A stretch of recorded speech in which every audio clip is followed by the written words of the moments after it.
जय श्री श्रीमन नारायण। कल हम लोगों ने देखा कि महाराज दशरथ के मृत्यु के बाद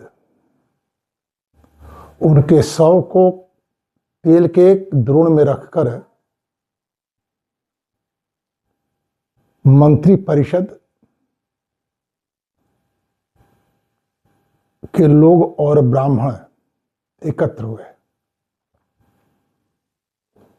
राजा के अभाव में राष्ट्र के ऊपर आने वाली विपत्तियों की सबने अपने अपने मति के अनुसार चर्चा की। अनंतर सारे ब्राह्मणों ने ब्राह्मण श्रेष्ठ वशिष्ठ से कहा कि महर्षि, महाराज के जीवन काल में भी केवल और केवल आप ही एकमात्र व्यक्ति हैं जिनके विचारों की अवज्ञा, विचारों का उल्लंघन, विचारों में संशोधन का किसी प्रकार का प्रयास हम सबों ने नहीं की। ऐसी स्थिति में जो हम लोगों ने विचार किया और आपके सम्मुख प्रस्तुत किया कि आप इस राष्ट्र के संकट का समाधान करने के लिए शीघ्रतापूर्वक इक्ष्वाकु वंश के किसी युवक या किसी अन्य को भी राजा के रूप में स्थापित करें। इतना कहने के बाद सारे ब्राह्मण मौन हो गए। स न समीक्ष दिव्यवर्य वृत्तम नृपम बिना राष्ट्रम अरण्यभूतम कुमार मिक्ष्वाकुसुतम तथान्यम तमेव राजन्यम यह अभिषेचय। आप शीघ्रतापूर्वक किसी का राज्य पद पर अभिषेक कर दें, अन्यथा राष्ट्र वन भूमि की तरह अराजक हो जाएगा। तेषां तद्वचनम श्रुत्वा वसिष्ठ प्रत्युवाच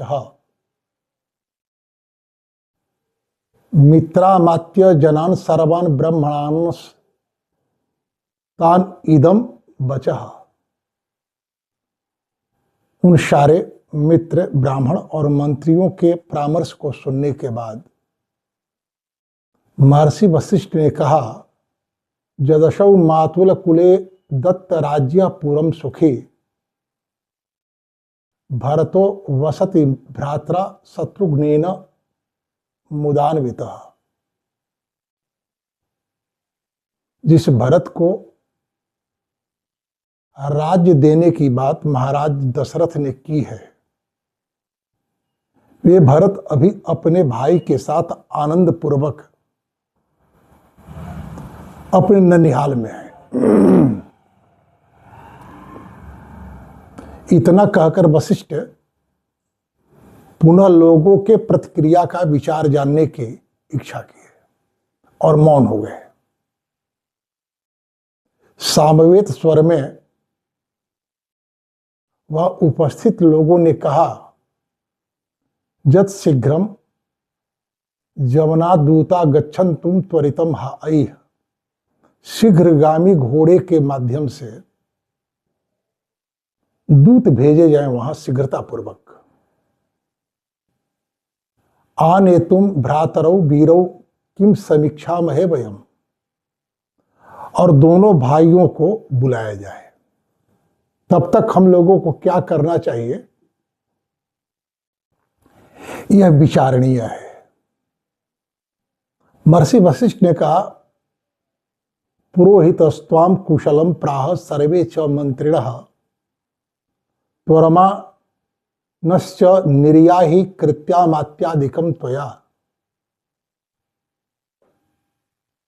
कि जिन दूतों को भेजा जाए, उन दूतों से यह कहा जाए कि पुरोहित महर्षि वशिष्ठ शीघ्रतापूर्वक बुलाए हैं और अयोध्या में सब कुछ कुशल है। ध्यान रहे, वाणी के साथ व्यवहार से भी किसी प्रकार अयोध्या के इस अघटित घटना के संबंध में भरत या भरत के नाना के सामने प्रकट न होने पाए कि अयोध्या में ये सारी घटनाएं घट गई हैं। उपहार देने के लिए रेशमी वस्त्र आदि उन दूतों को दिए गए।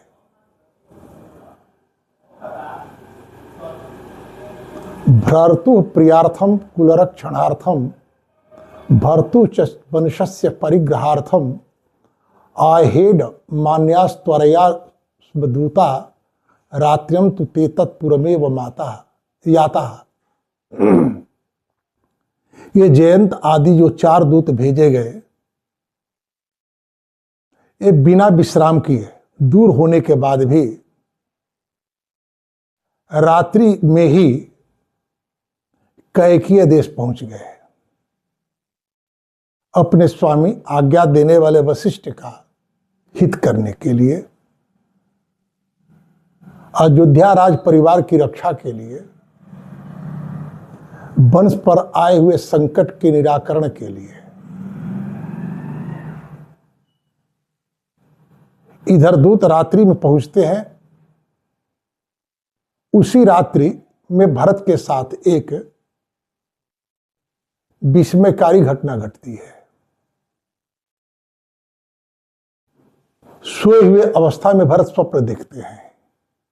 यामेव रात्रि ते दूता प्रविशन्ति स्म ताम पुरीम भरते नापि ताम रात्रिम स्वप्नो दृष्टो अयम प्रिय, अत्यंत अप्रिय। उस स्वप्न का प्रभाव भरत के मन मस्तिष्क पर गहरा पड़ता है। पूर्व के दिनों की तरह दूसरे दिन जागरण के बाद भरत के चेहरे पर कांति नहीं है, प्रसन्नता नहीं है,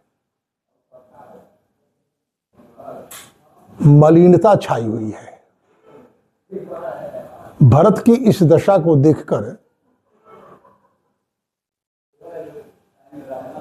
उनके मित्रों ने एक गोष्ठी की, आमोद का आयोजन किया। परंतु संपूर्ण प्रयत्न करने के बाद भी भारत की मलिनता दूर नहीं हुई, वो खिन्न ही रहे। मित्रों ने पूछा कि भरत बात क्या है। भरत ने कहा, एवं ब्रुवाणम सुहृदम भारत प्रत्युवाच शृणु त्वं यन्निमित्तं ते मे दैन्यम एतद उपागतम। हे मित्रों, मेरी दीनता दूर नहीं हो रही है, इसका कारण क्या है मैं बतला रहा हूं, आप लोग ध्यान पूर्वक सुने। स्वप्नो पितरम द्राक्षम मलिनम मुक्त मूर्धजम पतंतम आद्रशिखरात कलुष्ये गोमय हृदय। मैंने स्वप्न में देखा कि मेरे पिता महाराज दशरथ बिखरे हुए केस के साथ पर्वत के शिखर से नीचे गोबर से भरे हुए कुंड में गिर रहे हैं। इस स्वप्न का बड़ा दुष्प्रभाव होता है। मेरे मन में भिन्न भिन्न प्रकार की आशंका जन्म ले रही है। यही कारण है कि मेरे मन की दीनता जा नहीं पा रही है। फिर उठकर